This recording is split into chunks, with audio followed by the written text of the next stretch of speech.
Well, I've just gone through it recently. So I lost my job last year at the Dragons as a coach and retired, sat on the couch. When you retire, you get your little bonus for playing. Sat on the couch for a couple of months.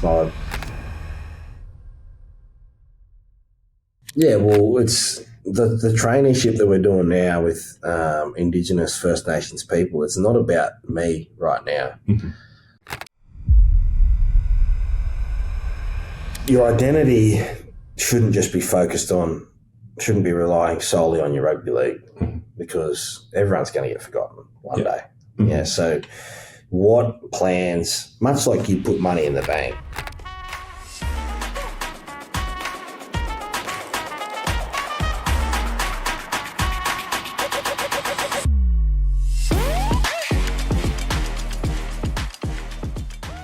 Hello, and thanks for tuning in today. This week's episode is brought to you in conjunction with Upskilled and their mini MBA. If you want to get the skills and knowledge to help move you forward without all of the big expense, then this mini MBA with Upskilled is the right way to go. Follow the link in the show notes and you can get $500 off. Jamie, right, thanks for joining me today. Absolute pleasure. Looking forward to just having a chat a bit about your career, but also, I guess, that transition to life after the game. Yeah, I'm looking forward to that. I've had a couple of transitions now, once out of as a player, but also as a coach as well. I've had to transition out. So looking forward to hopefully sharing some of my stories and hopefully people can relate.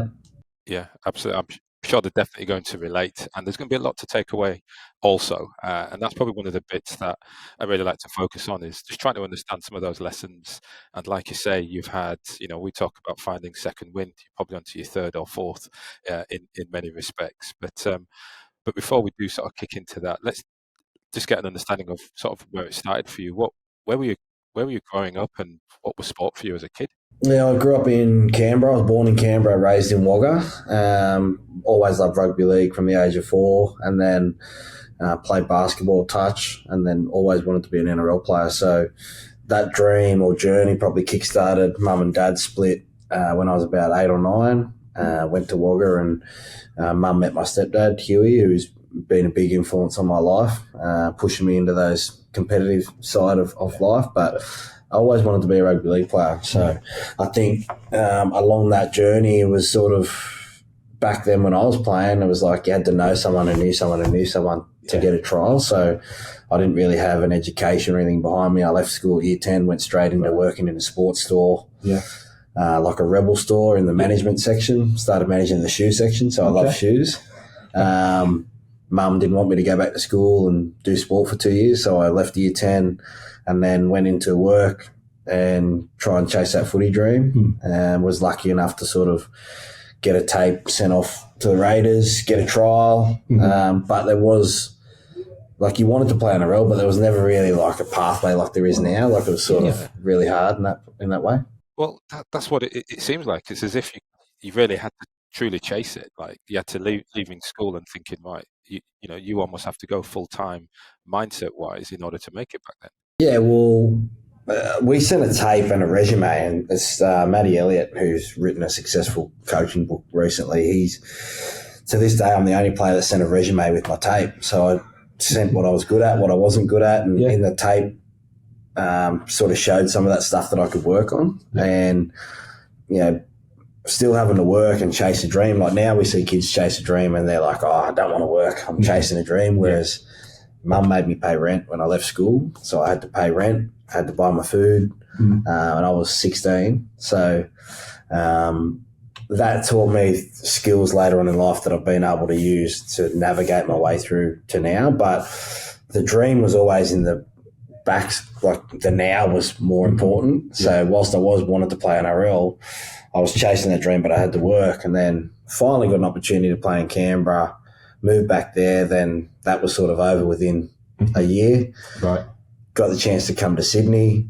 Actually started on the dole in Sydney because I wasn't getting paid enough from the Roosters. So I moved up on a 10 grand training trial sort of thing under Shane Flanagan, and I was on the dole back when you had to look for 5 jobs and ring up and stuff like that.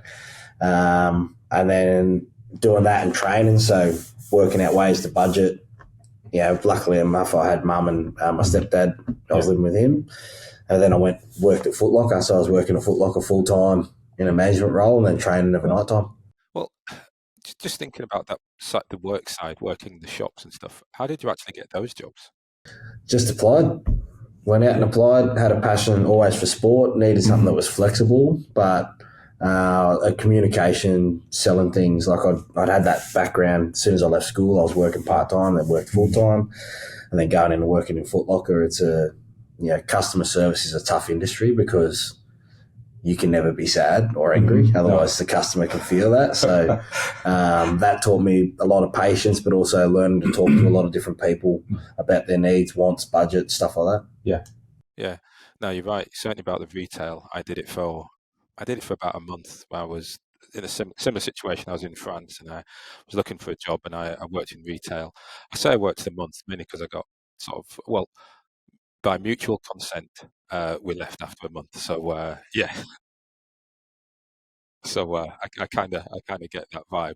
But I mean, coming back to you and that playing career, so there's a bit of bouncing around a bit at that start, really trying to cement that place. I mean, as you're going through that, what was sort of some of the tough bits about those moves in those early stages in your career?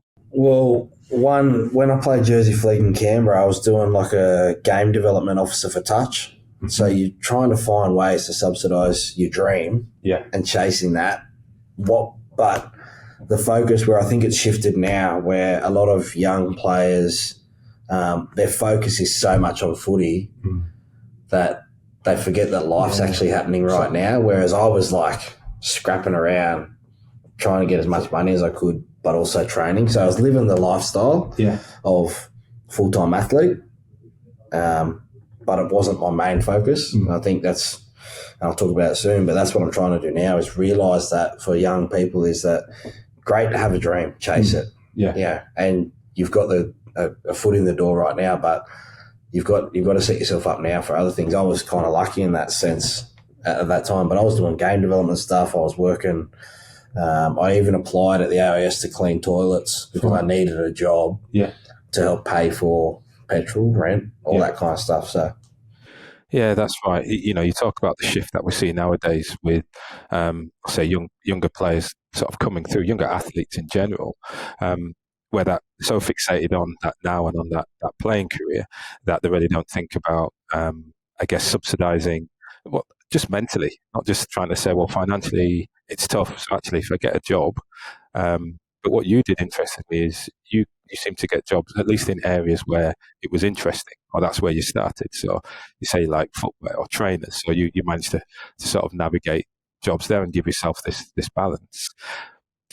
To what extent do you think it detracted from you as a player during that time, or do you think it actually helped? I think it helps. I don't think, being able to leave training. I mean, part-time training right now starts at about 5, and everyone in professional environments allows people to work, and there's a little bit of leeway there of what time you get there and how you prep. When you go into the full-time space, that's a privilege. It's not, but it's something that you've earned to get there. I think working showed me ways to be able to time management, being able to get out on time, food prep, not just eating just before I went to train. I had to eat at the right times, all that kind of stuff. And it made me appreciate when I did get to full-time, that lifestyle's great, but I've had to work to get there. And then now that I'm finished and out of that, I think it's helped me get into spaces within a different industry that I would never have dreamt of. Yeah, look, we'll come back into that because it does sound like it planted seeds to help you after that full-time career. So when you became a full-time player, where was it? What was that experience like? And what did it then feel like having to give up work? It was... So in 2004, we had a season where we were undefeated. And then I got a first grade contract, which was $35,000 to train with first grade. This is in 2005. And I didn't know what to do with myself. Like didn't want to study, but you'd train and then you had the rest of the day off. So you were like, great. What do I do? You know what I mean? So it was an adjustment period. I think early on in those early days, I probably didn't utilise enough of some of the stuff that you guys do now and upskilling myself. Like I wanted to be in the media, but everyone wanted to be in the media back then, you know what I mean? Or they wanted to coach. Like that's usually the basis of what you see a lot of rugby league players do. So going into that, stepping into that probably unsettled me a little bit, but that's when the dream became real. Like I was closer because I was full-time. And then what I found was my football wasn't as consistent as what it was when I was working because I had more time to indulge in other things, you know, pick up bad habits. You know, I don't train till 6 o'clock tomorrow because we got a night game. I'll stay up late, you know, stuff like that. So you start to jeopardize some of that stuff, and I was always really good with that. And then I was sort of, because you're only on 35,000, the demands of full-time training had to be subsidised somewhere else with work. So, I was still trying to do little bits here and there to be able to do that. And then lucky enough, I was pushed onto full-time, you know, to do that in 2007. I was on enough, but I got dropped back to part-time.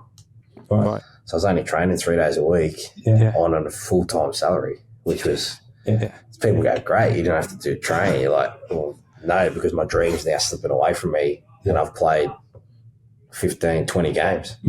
So all of a sudden life got real again really quickly. And then I moved to the Dragons and the rest sort of took off. Hi, I want to take this moment to thank Upskilled and their mini MBA for sponsoring this week's session.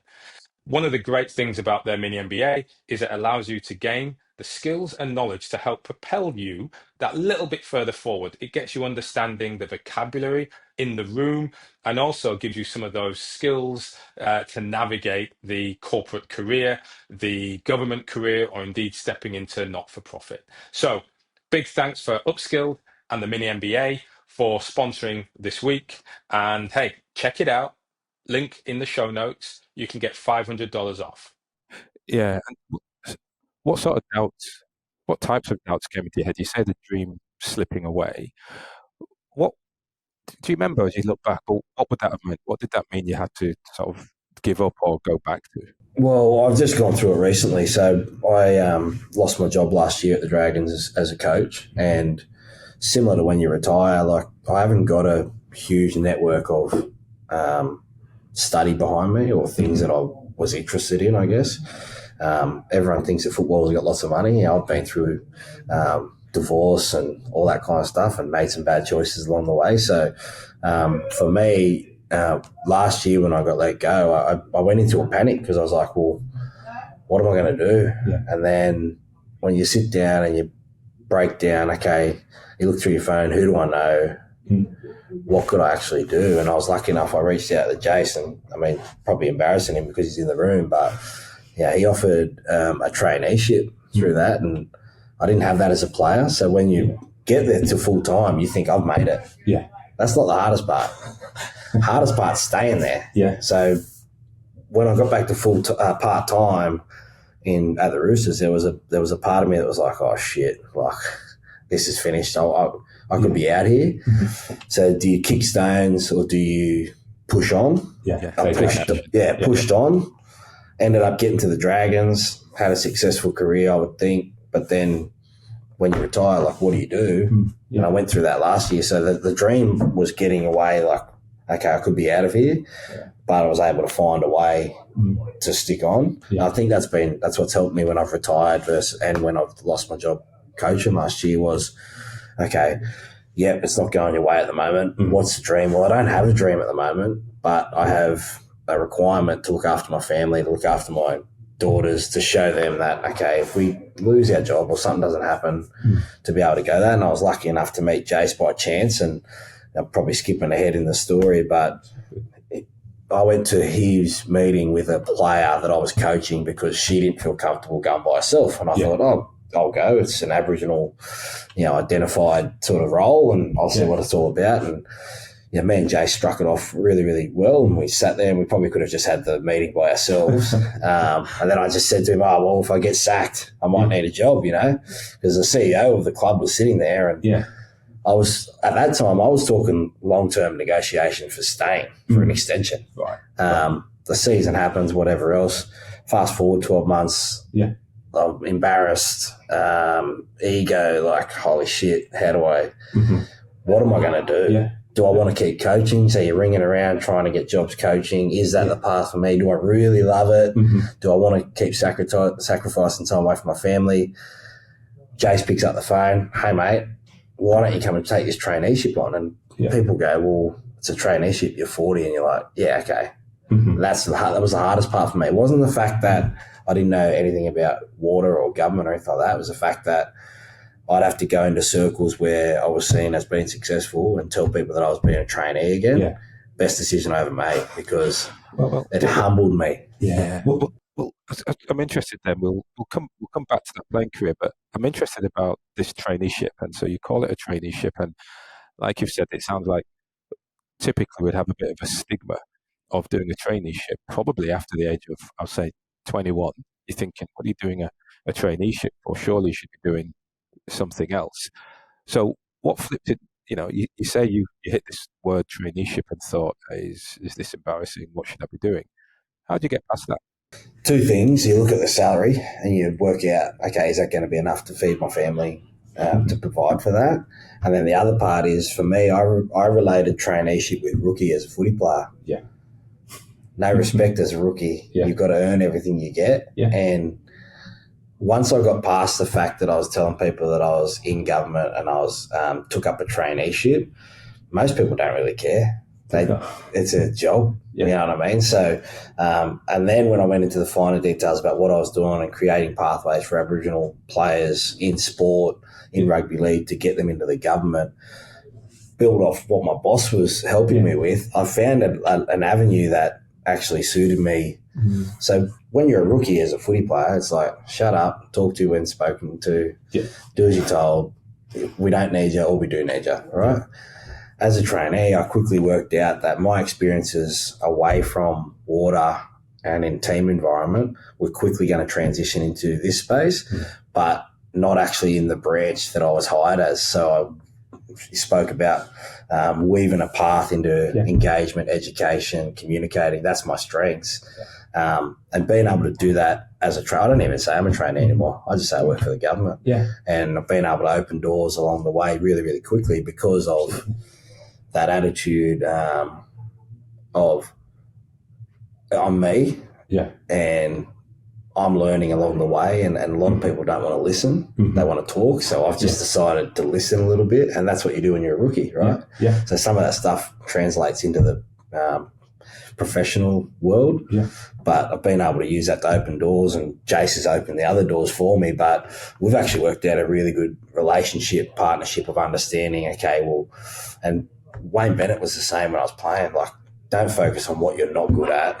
Focus on what you're really good at. Yeah. Be strong at that, and then the other stuff will, around the edges, will work with that. So that's what Jace has done. He's allowed me to go into communities, talk to people, host water panels. I hosted an Indigenous water panel last week, which was probably the highlight of my water career so far. But meeting people, and they don't look at you like a rookie because they're passionate about it. So you're listening and going on that journey. But the one thing that helped me was when I retired, I actually went and sold toilets. Although there were other questions, I have to now delve into that one. And how did selling toilets help you? Retired, sat on the couch. When you retire, you get your little bonus for playing. Sat on the couch for a couple of months. My now wife come home and said, I think you need to get a job. Yeah. I was waiting for media to come around. It wasn't footy season. She got me a job at Harvey Norman she knew a person out at Penrith in the bathroom section. Yeah. Walked in there. Again, had to get past that ego of, I was playing in front of, last year playing in front of 60,000. Yeah. This year I'm selling toilets. Yeah. And knew nothing about toilets, much like our water, but I approached it as, this is my opportunity to test myself mentally, but to do something different. And went in and sold toilets for a year, sold plumbing, tiles. Could not tell you the difference between an S-bend and whatever else goes in the toilet. But And people would come in and say, Yeah.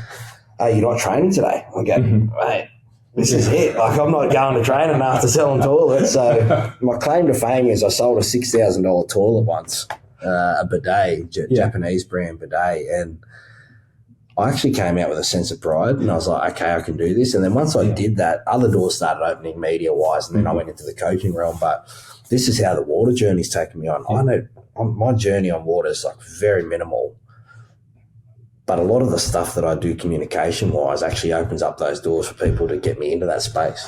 And you know what's wonderful about that is I'm hearing this attitude, this action-oriented attitude towards moving forward. It's like, right, well, here I am. I've got to go and do something. And sometimes you needed a nudge, and be it your missus today tells you, you need that nudge. But also the fields where you went, even as a young lad at 16, you were in front of people, you were already talking. It sort of forced you to communicate, to be a communicator, to be someone who instructs others as well. And I hear that theme coming through. But also you quite simply, even though you talk about ego and things might have got in the way, and as you reach the top of the playing careers and managerial careers, there's a lot of humility. You're actually prepared to start in the bottom, and you did that, be it at Foot Locker or selling shoes. You did that as a rookie player. You've done it as a young coach, and doing it, be it in toilets, but then also in the government as well. You're prepared to muck in and just start from scratch. Well, when we were growing up, we were told to work for things. We even had lay-by. People listen, they don't know what lay-by is. You put a deposit down and you pay it off and you get it, and you worked for it, you valued it. So the journey for me as a player, when you reach the peak, and everyone reaches a peak in life, that's not all the same peak, but your ego is like, I didn't even know what ego was when I was playing. I just played. I was arrogant. I was winning, whatever. You get to Penrith, and Anthony Griffin actually tried to educate me on ego, and I was like, mate, I'm not hearing it. You know what I mean? Then when you retire, you get older. You get in different circles. You understand that a little bit.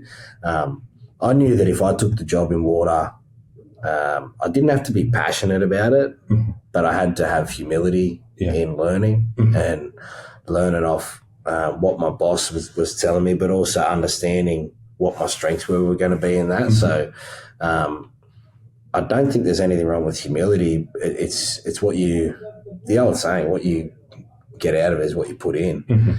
So, could I sit down and talk water with people? Probably not, but I could ask enough questions to be in that conversation, and that's what I've been able to do. So, part of what we're doing now is trying to educate people, because when we were younger and you've been in a professional environment, you're not thinking about when you retire. And that's your challenge, is like, and people would say every player's got a personal training certificate or a teacher's aid or anything like that. It's like, okay, part of my job now is educating people for a professional life after football that you can do now, and all that stuff that comes with it. So as a player, just touching in on that, to what extent did you think about life after the game? Didn't matter. All that mattered was if you won on Sunday. And the difference now is that a lot of players love the lifestyle. They don't love the game. So the lifestyle for them is branching out, social media, like their income streams are wider now. I love the game. I still love the game. So through that, I think that's probably why I've been able to open doors, is I've made those connections. It wasn't just all, what could you do for me? It was connections. And now you call back those favours when they come in full circle. When you look back at your career, what's the one or two sort of standout moments for you as you think about your career? There's two parts, like professionally winning the grand final, playing State of Origin. But if you look back to the other side now, in a career-defining environment, like guys were studying while we were still playing first grade. I wasn't. Like, I would love to have gone back. Finishing your HSC, like how do I say to my daughter, I want you to go to year 12 or you didn't, like stuff like that. But, I think understanding more how hard that transition is, because it's not just a loss of income and it's a loss of belonging. Yeah. A sense of embarrassment. I felt embarrassed last year when I lost my job as a coach. Why did you feel embarrassed about losing your job? Well, you felt like you failed. You felt like I'd given all this time away from family, time into players, all this kind of stuff. We didn't win. And I've lived life like that from 16 to 39 or 40 now. Yeah. Judged on Sundays. Yeah. And again, I'm not embarrassing him because he's in the room, but what Jace is teaching me is like you can get wins on Monday, Tuesday, Wednesday, Thursday, Friday. Guess what? Saturday, Sunday you can have off. It's as simple as we've just moved up the coast and I texted him. I've only been up there a week, but I texted him last Monday. It's the first Monday, our first afternoon I've been able to pick both my kids up. We played handball in the driveway. Okay. Because it's light enough, early enough, work wasn't, rugby league sporting environment is such a selfish environment. I mean, even in your job, it's like, I've got to be there. Yeah. And kids don't understand that when they're young. But that whole flip of not just waiting to win on Sunday and you can win other days, I think that's what I'm trying to teach young kids now is you can win during the week in 10, 15 years' time. Yeah. You know what I mean? Yeah. And so it sounds like there's also the shift in, in the goal, in the priority. Like you say, from a dream perspective, as we were younger, that focus was on being a Premiership winner, playing for the Blues, and you were able to achieve that and get that sense. I guess with that finishing, as you started shifting towards coaching, was it intentional for you to become a coach? Did you think, sort of as your career was like, right, this is it? Nah. I was doing media and I wanted to do some consultancy stuff for the Dragons, and then the female job came up and I couldn't believe it. I was like, okay, I'm great. Like, I love footy. I don't want to be a coach, but the opportunity came up, I'll jump at it. Yeah. And then when you're in that cycle, it's like, that's all that matters. Yeah. And I thought, okay, I'm good at it, which I think I'm a good coach. I think I'm just young and learning. But I look back now, I'm like, I would never go back. I would never go back. It changed my whole perspective on. Yeah. Why not? Why wouldn't you? What are you seeing now that makes you feel, actually, I wouldn't need to go back to that in that way? I started living life for the Sunday instead of for the week, which is what a lot of young players, athletes are doing now. They're living for the now, which is great. Understand the dream is right there. Yeah. But the dream can end tomorrow. Well, that's it. And it's not just the win. And, someone, that was on the show before, or many people have said things around, if you measure yourself by the scoreboard, that's the problem. And what you actually need to be doing is measuring the small wins, the process points. So it's falling in love with the process, recognizing, as you've said, well, actually you can win every day of the week. It's then changing what your priorities are, perhaps what's important to you in many respects. So when you think about your wins that you get in your current role, how different are they? What types of things do you start to celebrate now that you didn't perhaps before?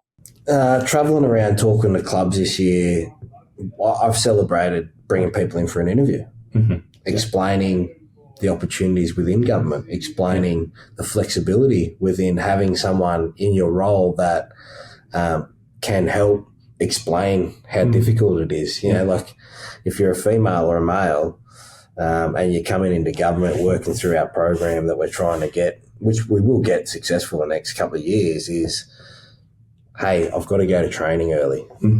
Great. Here's someone that can help facilitate that without saying, what do you mean you got to go to training for early?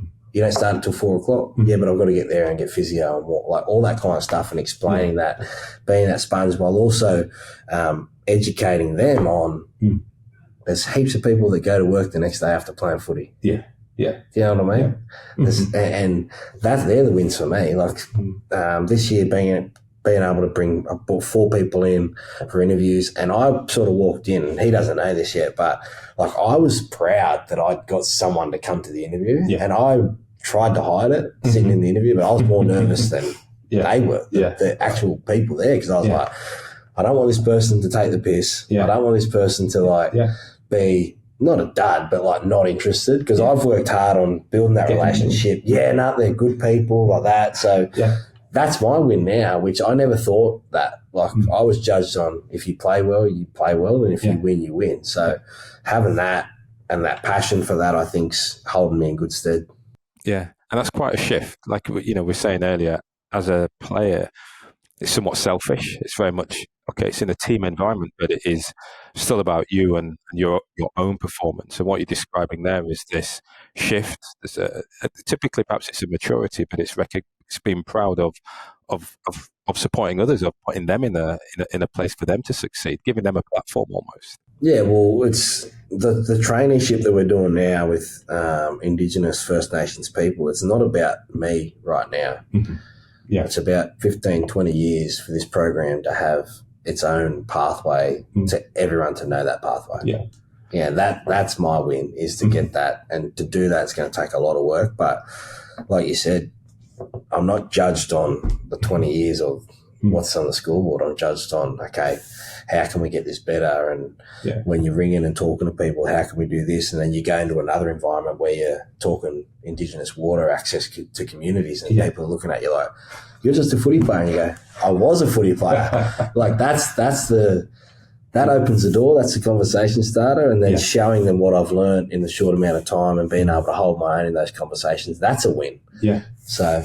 Yeah. And I guess you were almost practicing for that even before you were a footy player. You were practicing the talking with individuals, the building that rapport, and like you say, listening to them in order to help either sell it a $6,000 B-day or something along those lines. But you were listening to what their challenges were and helping them with the solutions you had.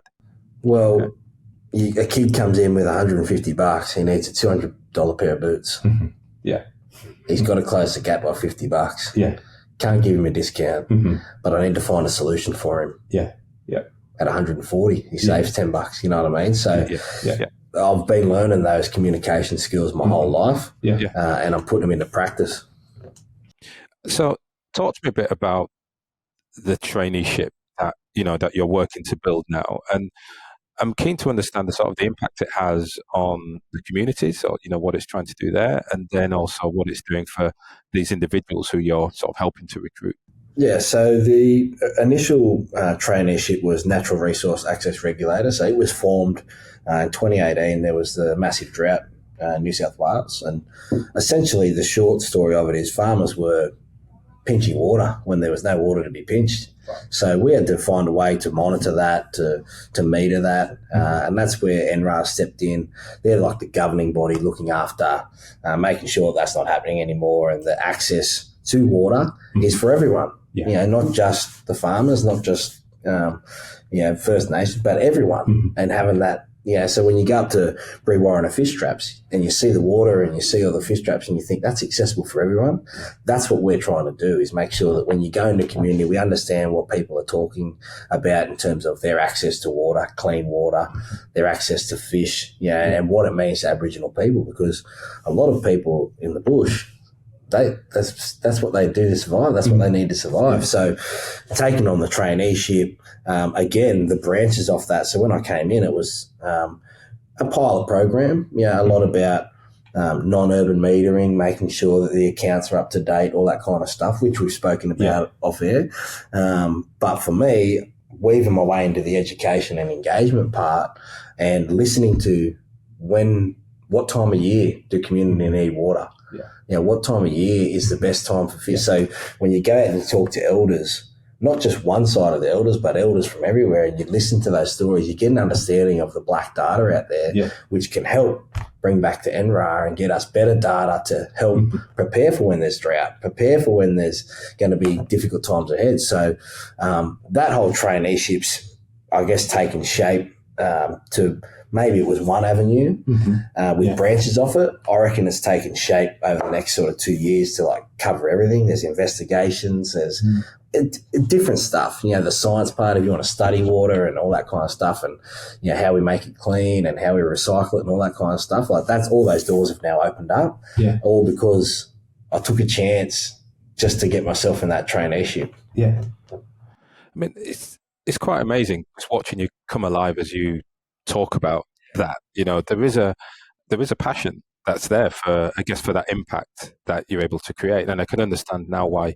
I guess, you feel pride or nerves as you try and introduce someone to come and work for you. So when you think about these individuals, like you said, the interviews that you arrange for them as they try and come into this traineeship, what is it about them that you are looking for that makes you feel actually they could be a good fit? So as a coach, when you're looking for recruiting players, you look for athletic ability, character, skill, all that kind of stuff. I'm very simple. So when I go out and meet someone, I look for manners, time management. Yeah. You see, because in the manners, if I teach my kid, if my kids 4 and 6, if they can use their manners, so can people that, like if I offer you a coffee and you say please and thank you, or thank you to someone that's serving you because they're taking their time out. Yeah. The time management's important because the time management builds trust. Yes, it does. You're late, can't trust you.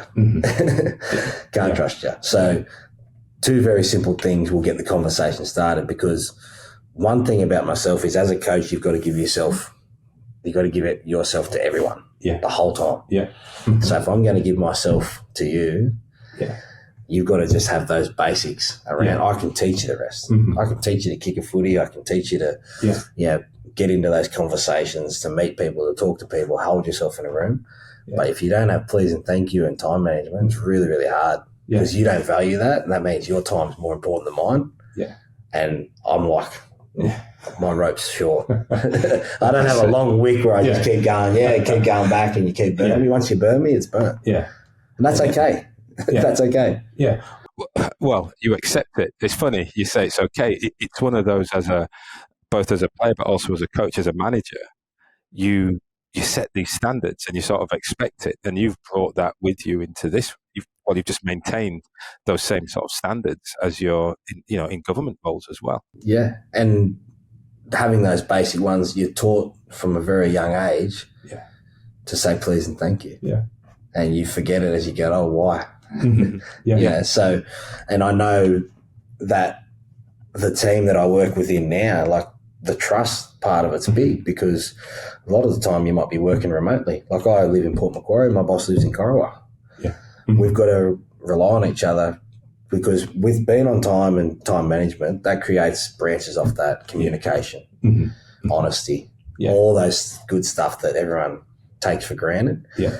So like, if I'm working in Port Macquarie and I need to go up to Grafton to do something, and I just get up and do it, and then Jace goes, hey mate, are you in a port today? And I don't tell him, he's like, well, why don't you just tell me? Yeah. Or what time are you meant to be there? Stuff like that all builds into relationships, which I think then opens other doors.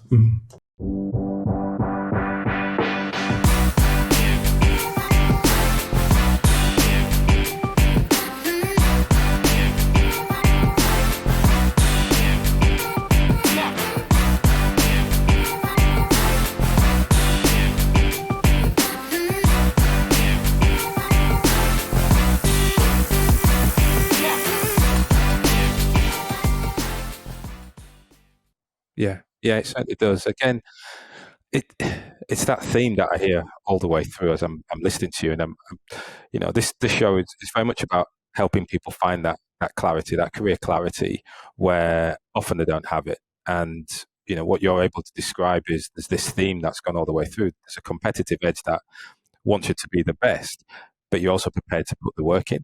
It sounds, so there's a work ethic, there are standards, which are not skill related. You don't need to know the bathroom area of Harvey Norman. You don't need to know all the trainers. You don't need to know the ins and outs of being a player. You're really looking at those core character traits of individuals to see, can they be successful? Well, again, it's the winning. Yep. In a professional environment, everything revolves around the 1% of your week, which is the game. The game. Yeah. Okay, the 1%. So you can get on the piss, go and do whatever you want, go to bed late. As long as you play good in that 1%, people will leave you alone. Yeah. Yeah, in the professional environment, not like that. No, it isn't. No. Not like that. So you've got to work out ways, and this is the part that myself and Jason, we're working really hard on, is you can't turn up Monday and look for a win on Monday. It may happen, it may not happen. There's going to be times where you do your work and it's going to seem like there's not a win there, but not everything has to be judged on that 1% and winning through the week. Yeah. There's going to be weeks where you're doing your job and someone might not, you might just get hey mate, how was your week? Like, that's it. Yeah. You got to be okay with that. Yeah. But as athletes, we're programmed to hear feedback all the time. Yes. Are you doing the right thing? What can you do better? Yeah. Are you winning? Like all that kind of stuff. So for me, the transition has been, okay, like when I first started, we had this big system of program and I said, where's the playbook? Yeah. And they said, what do you mean? I said, I need a playbook. Yeah. Detailed out what exactly you want me to do. Laughed. We got there. Yeah. Because I said, that's how we're going to need to communicate. So that was the win for me. Yeah. Yeah. I explained my case, had the evidence behind it, communicated it, we had a playbook. Yeah. Right. So that's a win instead of just getting the shits and going, I'm not playing. Now, there's still times where I'm like ringing him and I'm going, mate, what's going on? Like, he goes, mate, just relax. We're doing this. We've got this coming. You got this next week. And I'm like, okay, but like, what now? He's got to remind me. It's not. It's not the 1%. Yeah, it's not the. I like that. I like it. I like the. You can't turn up on a Monday and expect to get the wins on Monday. It's not just about the game. There's not a defining, not necessarily just one defining moment in this more traditional careers, but it is about wins along the way. And I like the way you described getting that playbook. So you step out of the sporting environment and you sit down in this corporate world and you're thinking, right, well, what am I supposed to do? How do we know who's doing what? And building out that structure, that playbook for those key moments that matter. It's what we have in sport. We're sitting at a table with a playbook in front of us. So it's trying to build or replicate that in some way to, I guess, both help you, but then also help everyone around you. Well, and in the sporting environment, everything's done for you. Yeah. You know what time you have to be there. You know what you have to wear.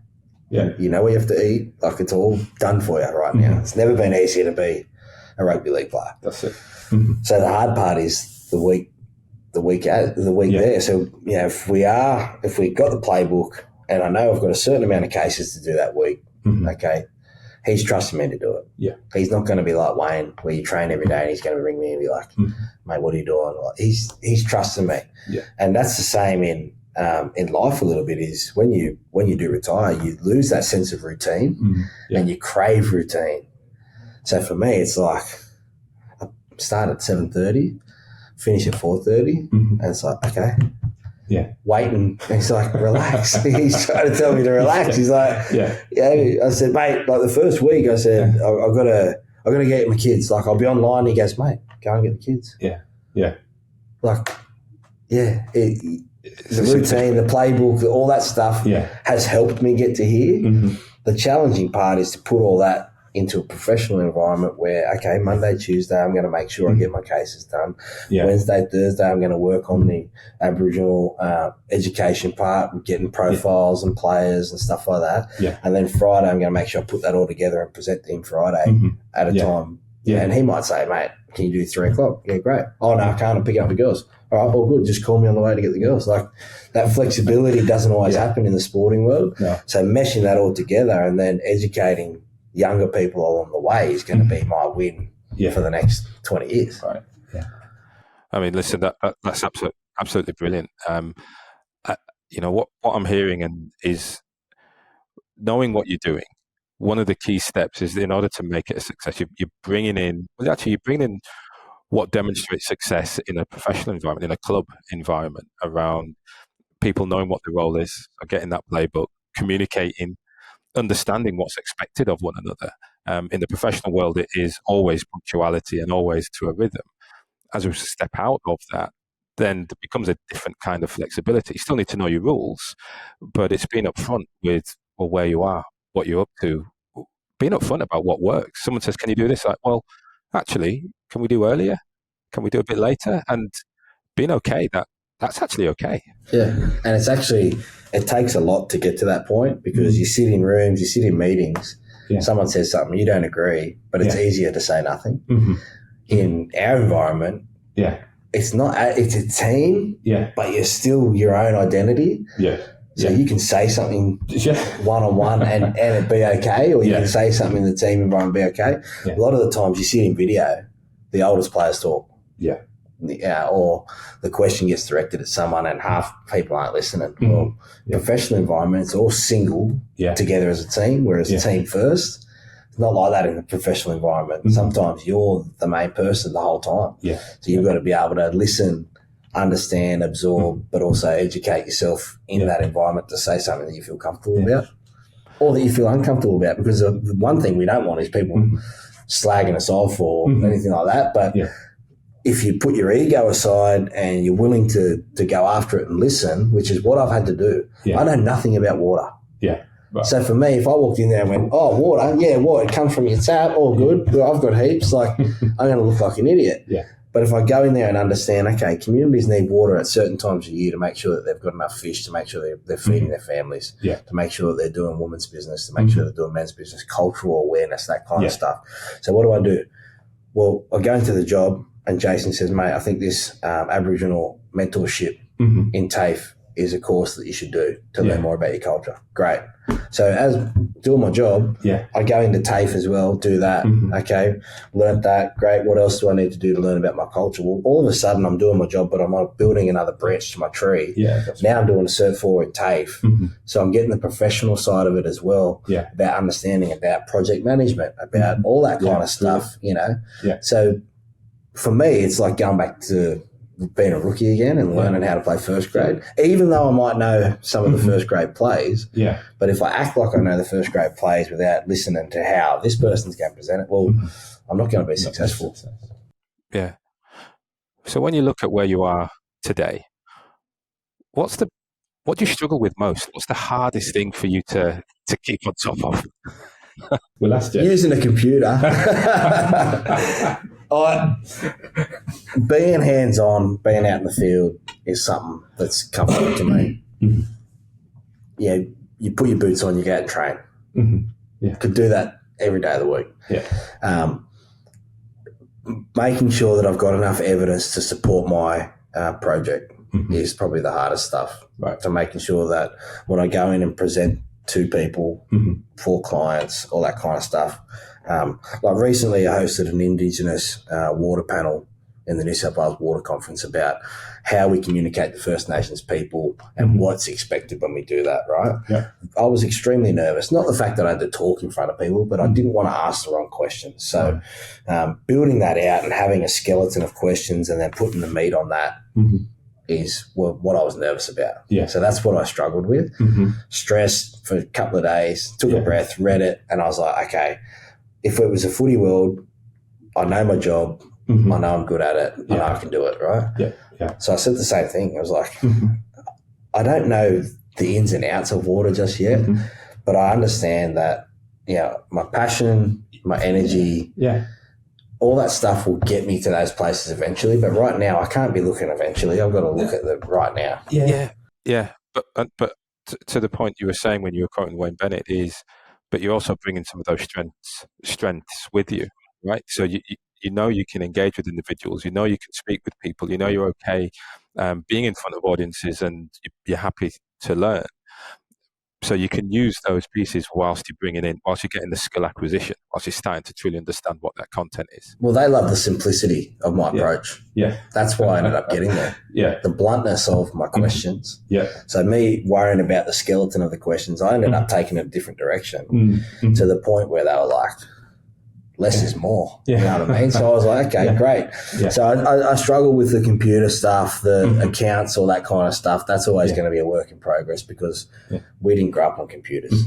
We grew up outside, kicking a footy, all that kind of stuff. But that has to be my pre-season. That has to be, when Wayne comes in October and November, they don't start playing. So I've got to view that as my pre-season and help future employees see that that's the hard part that we're going to have to do. There's going to be some mundane stuff that we're going to have to get into our system so that if 1 week we're doing cases, we can do that. If the next week we're out on community educating, we can do that and upskilling ourselves. That would be the hardest part. But other than that, mate, like it's honestly been a welcome challenge to the point where I don't think, like, I'm still coaching part-time Samoa and be involved in country rugby league.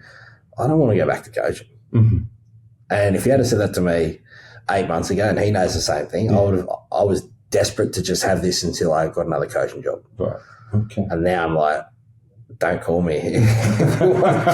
I'll consult, I'll come down and get the gear and a bit of cash, but I don't want to, it's honestly been, and I feel better of myself in a person, family, father, husband, all because I took that challenge on. And I thank him. I'm like, where would I be if I didn't take that challenge on in water? Because I remember that I've still got the text. I'm like, he's like, mate, you should take it. I'm like, water? I don't know anything about water. And then he's like, mate, it'll be good for you, And I'm like, what about this? And I was stressing. And it's been, and out of that, you open doors, but you get friendships, you get relationships above that are more than, which I think's made the job easier as well.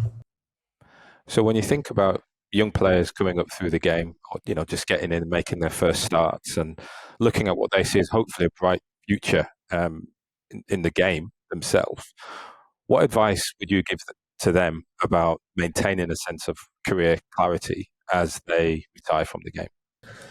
Well, your identity shouldn't be relying solely on your rugby league because everyone's going to get forgotten one day. Yeah. So what plans, much like you put money in the bank, you don't pull it out straight away. If you put a large sum of money in, you want to get money off it, you don't pull it out straight away. That's how you'd have to look at your professional career is what can I put in the bank here now to keep working towards so that footy right now, it's everything. And we get that. We're not stupid for that. But it doesn't have to be the only thing. You'd be surprised when you become a father, a parent, you'd be surprised how much stuff you can get done in a day with all the distractions. Is that right? You know what I mean? So when you're a footy player, a netball player, a basketball player, you realise that 3 or 4 hours of PlayStation, I can get a lot of stuff done. I can take 2 hours here to do this. I can do that. I can prepare myself to that. So as cliche as it sounds of preparing yourself for the future, I look at it as, do you understand what the future holds? Do you understand that it could be over tomorrow? Do you understand that it could be over in 10 years? If in the next 10 years you're going to play first grade and I said you had 2 years worth of spare time in that around being a full-time and you could study to do something or you could study to be fully qualified in government, would you do it? And you'd be like, and then I'll have a job after. And it's like, that's what I'm trying to do. So understanding that whilst it is everything, it can't just be the only thing. That's great. Listen, I've really enjoyed our chat, the conversation, just getting your perspective on where you've been, where you are now, and certainly where you're going next or continue to, but also, I guess, where you're going, but where you want to bring people with you. And I think that's a wonderful message, a wonderful story. Awesome. Thanks, mate. Thanks for having me. Absolute pleasure. Thanks a lot.